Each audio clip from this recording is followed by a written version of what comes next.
Most people think that the hardest part of money is willpower. It isn't. The hardest part is building systems that support good decisions over time.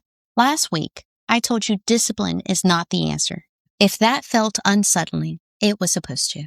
Today, I want to show you what actually runs your financial life. Design.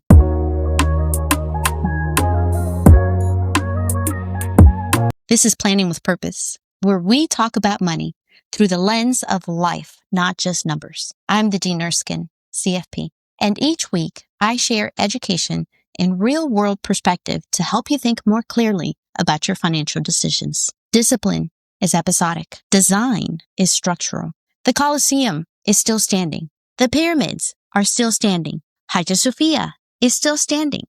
Not because someone shows up motivated every day to hold them up, but because the architecture distributes weight correctly. Your financial systems often behave in similar ways. Most banks categorize your spending for you. You can use those tools, but they are built for their software, not your life. They decide the categories. They decide what matters. So we go old school. We build our own system in Excel. Using tools like Excel gives you flexibility. You control the categories. You control the filters. You control the story your numbers tell. We trace every dollar, checking accounts, credit cards, savings transfers, Venmo, PayPal, takeout, even those small, easy to forget purchases in the middle of the night. If a dollar touches your life, it belongs on this sheet. I want you to start with downloading 3 months worth of transactions at minimum. Combine them into one spreadsheet. Add columns for date, description, amount, institution, category, any important notes for this expense. No formulas yet. No macros at this point. No magic. And then comes the moment that makes people say, my gosh. You turn that sheet into a pivot table. Suddenly, your entire financial life becomes visible, searchable, honest. This is not about creating a strict budget. It's about understanding how your financial foundation is structured. You are becoming an architect. You are understanding your foundation. Once you can see your money, you stop letting it wander. Your paycheck should never land in one big pile. It should arrive already assigned a job. Instead of envelopes, we use accounts. A bills account, a spending account, a future goals account, a long-term account. Don't worry, we're going to talk more about these accounts later in the series. And here is something that most people never stop to think about.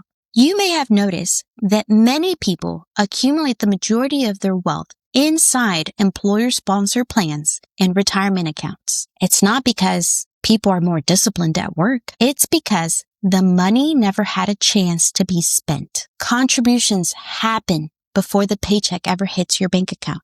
There's no temptation, no negotiation, no decision fatigue. And here's the part most people miss. Employer-sponsored plans are not powerful because of discipline.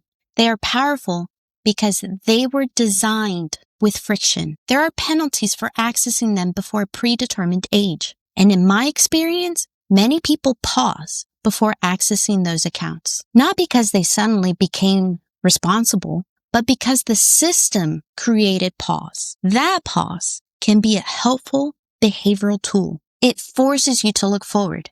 You know that if you pull from that account today, it's not just today that changes. Your future changes. And here's the real question. Why do we treat our taxable accounts differently? Why do we protect retirement money with friction, but leave our brokerage accounts wide open, one click away from becoming lifestyle funding? We already understand how to think forward.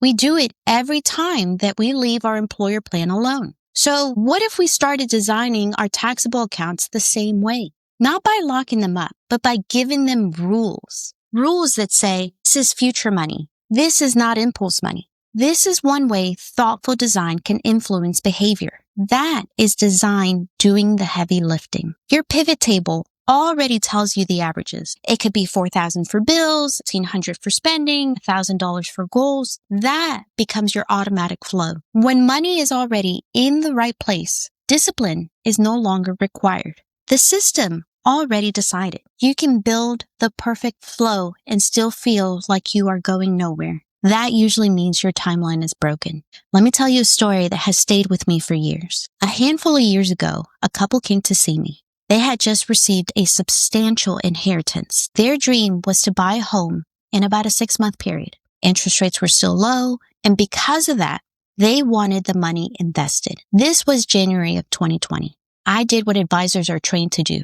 We talked about markets. We talked about time horizons. We talked about risk. We talked about what happens when short-term goals are funded with long-term tools. And then I told them no, not because I didn't want to help them, but because the money had a job. Its job was not growth. Its job was protection. I suggested a short-term, boring place for those funds. They weren't thrilled. A few weeks later, the world shut down. Markets fell. Oil collapsed. Rates were cut aggressively. Months later, when the world reopened, I saw them again. They were picking up a cashier's check to close on their home. They had found a great house. They had secured a mortgage rate they were very happy with. Before they left, they stopped by my office. They thanked me for what they called rejecting their business. They told me that if I had invested that money, they would not have been able to make their down payment. The moral of the story is, you never know what is coming. And the last thing we want to do is jeopardize future dreams, no matter how short or how long the timeline is. This is why time matters. When money is stored in the wrong container, even the best intentions can quietly fall apart. Up to this point, we have not once talked about self-control. That is not an accident. Spending is not the problem. Unplanned spending is. I want you to think about your spending accounts as an allowance, not something childish, something intentional. This is the money you are allowed to enjoy without guilt, without spreadsheets, without second guessing. And if you really want to get aggressive with this, use a second card. Your spending money lives there. When the balance is there, you spend. When it's gone, you pause. No shame. No inner negotiations. And here's the part that always surprises people. Once you have visibility from your spreadsheet, you start to see how your spending patterns migrate. What used to be a small category slowly grows. Subscriptions quietly multiply. Convenience replaces intention. You don't notice it because it happens gradually. But when your allowance is designed, those drifts become obvious. You are no longer asking, can I afford this? Your system already answered that question for you. This isn't about restriction. This is freedom with structure. Spending often becomes more intentional and less reactive. At this point, you might be thinking, what exactly did we design today? We did not design a spreadsheet. We designed the environment your financial decisions now live inside. Visibility is not the destination. It is the doorway. Once you can truly see your money, you finally gain the power to shape what happens next. That is design. The takeaway from today is simple. You don't need to overhaul your life overnight. You can start by making your systems clearer, your flows more intentional, and your timelines more realistic. When allocation, contributions, time, and spending are designed thoughtfully, money often stops feeling like a constant struggle and starts feeling more understandable. You don't need more discipline. You need design. If today's episode was helpful, consider following or subscribing so you don't miss the next part of the series. And if you know someone who might benefit from these concepts, feel free to share this episode with them. In the next episode, we will move into what I call the maintenance phase, and I will walk through a simple monthly reset process designed to help you stay engaged with your plan in a manageable way. Thank you for joining us today on Planning with Purpose. This is Didine Erskine. Remember to plan with purpose and grow with grace. Goodbye.